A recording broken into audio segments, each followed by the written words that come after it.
Welcome back, boys. Today, we're going to be changing the converter in the old Camaro. Now, the converter we got in it right now is way too loose.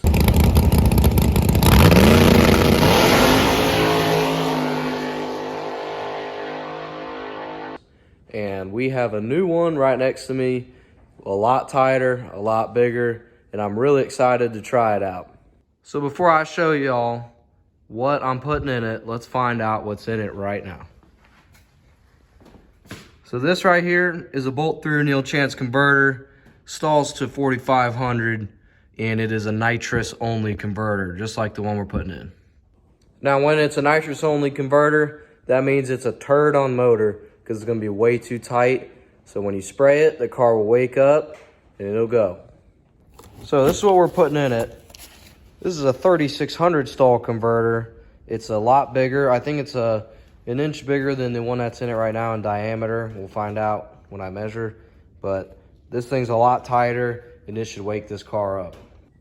Because we're going to aluminum heads, so we're going to make a lot more power, and we're going to be lighter. And right now I'm fighting the rev limiter at the end of the track with the current converter just because it's too loose. So putting this other one in should fix our problem. And hopefully we can go 490 because that's what our power and weight should go. And right now we're only going 530s. So I think we got converter issues. So without further ado, let's drain the TH400. All right, let's get to it.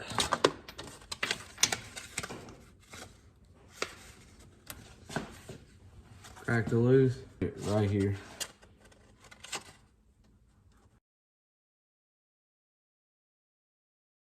All right, here we go. Looks like we're getting in. Oh, wow, that fluid looks brand new. Very nice looking red. I just want to filter it out and make sure there's nothing going on. So the fluid looked great. Here's the filter. There is a little piece of metal down there. I'll have to check that out. But other than that, it is not as bad as I thought it was going to be. I thought I saw some stuff on the dipstick, this black debris. I think that's just from it getting broken in. But we do have a little piece of metal down there in the bottom, so I'll check that out.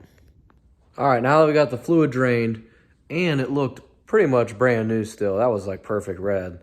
So we know our transmission is not getting too hot and everything's happy.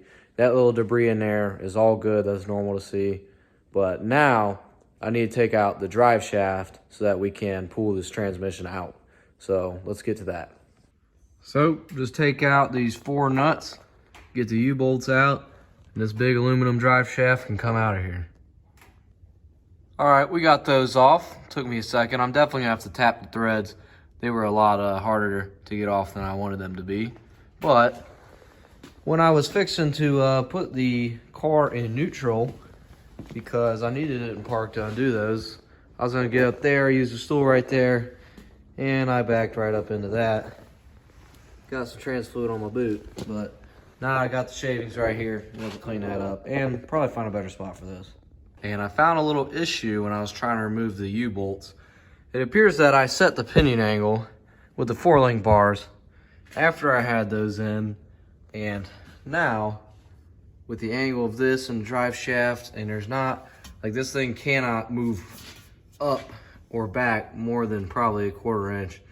Not a lot. Like, I think when we measured, we might have told them a little too long.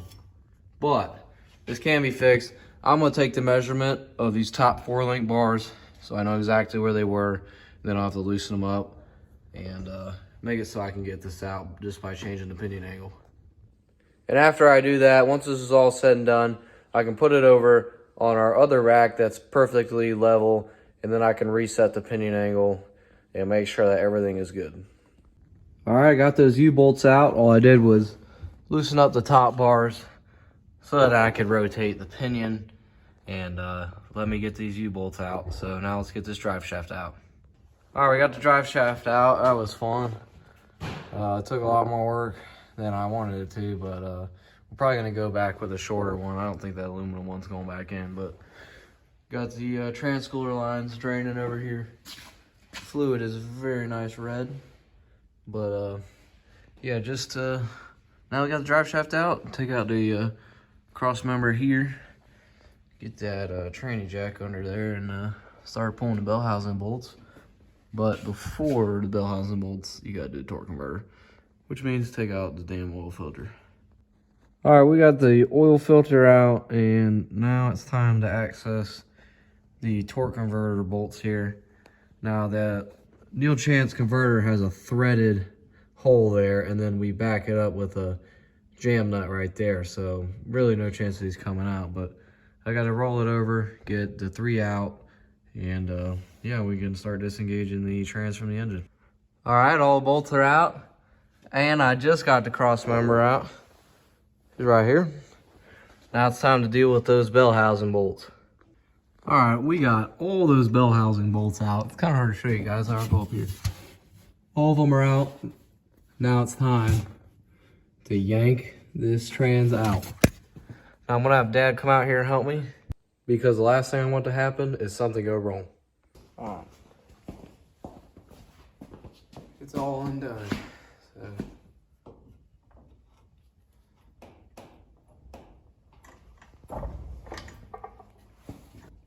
It's out. Can you just get the tool right there?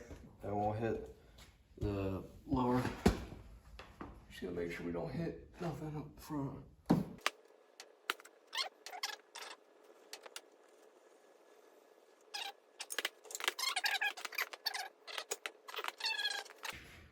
All right, there she is.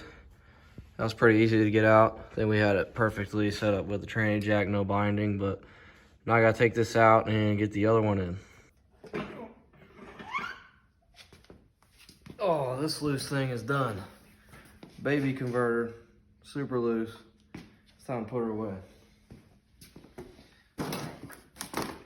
So here's that new converter. It's a 10-inch converter compared to the other one right there being a 9-inch. This thing's a lot tighter, and it is gonna make this car go 490s. But we got Pops over there. We're gonna muscle this thing in there. So we got the new converter in and called it a night. It's currently the next morning, super cold out. That's why I got the jacket on in the hood. It's about 1 degree out. But I want to show you guys and talk a little about this transmission that we have right here. So this right here is a Rossler TH400, but it's actually a 2-speed, so they call it the Turbo Glide. It's got a stock case. You see that Rossler right there, but stock case with the reed bell housing and tail shaft. This thing is awesome. It is a 148 low gear. So I have a little less starting line ratio than most people, but I've had a lot of people say get a 180 glide, put it back in there. That's why your car ain't leaving the line. And I honestly think it's been the converter the whole time, because I've done the starting line ratio calculator, and I have like a 675 compared to their 695. So it's super close, and I think this converter will wake it up. The only thing about these 148 ratio turbo glides is they're really meant for like 2,000 horsepower cars, but we have a 456 gear ratio in the rear back there. So it's not that bad. It doesn't hold the engine back, but this thing rocks, and it's already winning us a couple races. So who knows what it'll do with the new converter. But now it's time to put this thing back in there, and I'll show you guys how I like to do the converter spacing between the flex plate and the converter, and that'll pretty much wrap it up. So let's get to it. So this process isn't too bad. Once you do it a few times, you really start to figure out what works for each car. And for this car, we kind of know the angle with the tranny jack and where the trans pan should be in relation to the sheet metal. So that really helps with alignment, and we can just drop it right in there and then just get this thing in and out very quickly. Alrighty, she's in there on her own. No more tranny jack. Got the cross member in, got the bell housing bolts tight. Now I can show you guys the converter spacing. I've seen 10-minute YouTube videos about converter spacing. Yes, there is a lot to talk about, but the actual action of getting it done is very simple. And all I had to do was read this paper, and now I know forever. It's really easy. You just need to make sure you have an 1/8 inch drill bit and a 3/16 drill bit. And that's pretty much all you need besides your spacers. So I got my drill bits right here. and I mic'd them to be sure. Make sure you use some of these on your drill bits. Now, since we've already had this converter in here before, I already know what spacers I need to use, but I'll show you real quick. I have the 3/16 drill bit right here. It is not going.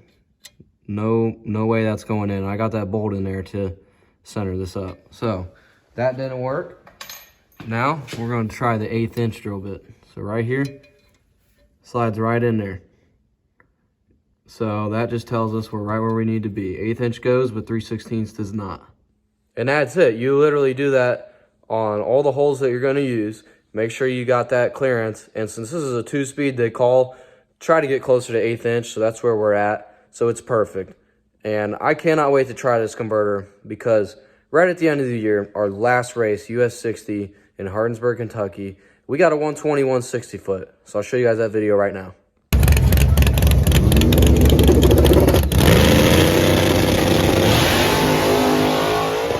Now that was good, but we need even better. And for the amount of power I was putting down, I was spraying it pretty hard there. We should be going 110 60 foot.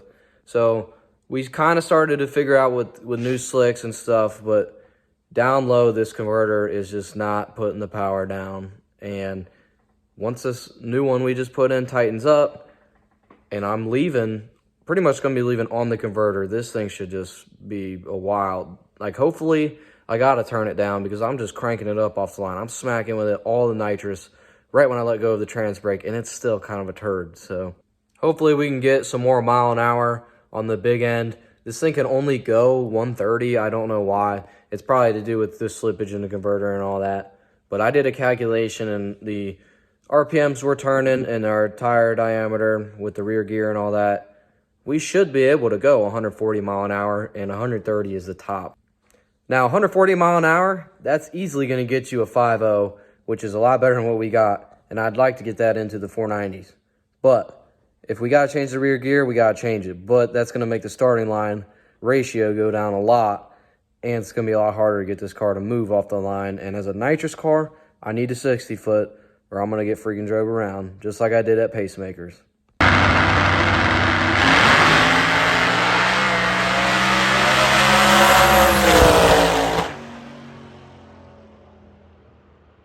And once those cast iron heads up there are gone over the winter, so mid-March, we should have the Dragon Slayer 365 aluminum heads.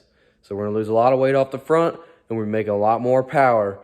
That's also another reason why this torque converter's got to go in. But if this thing doesn't go 490 or 5.0, we're doing something wrong, straight up. I have the suspension killer right now. There really hasn't been a race where I've knocked the tires off the line. Usually it happens around the shift point, which I fixed that too. So sucks the season ended, but with this upgrade and the aluminum heads, I think we're going to be dangerous next year. I'm just starting to figure it out, just starting to figure out how to tune this car, what it likes. So I appreciate you guys watching. That's all I wanted to share with you guys. I just want to show you me changing the converter and then just little tips here and there, especially the converter spacing. You don't want to pull the pump out or else you're going to burn your whole transmission up. So, other than that, please like and subscribe. I'm going to keep the videos coming, and have a good one.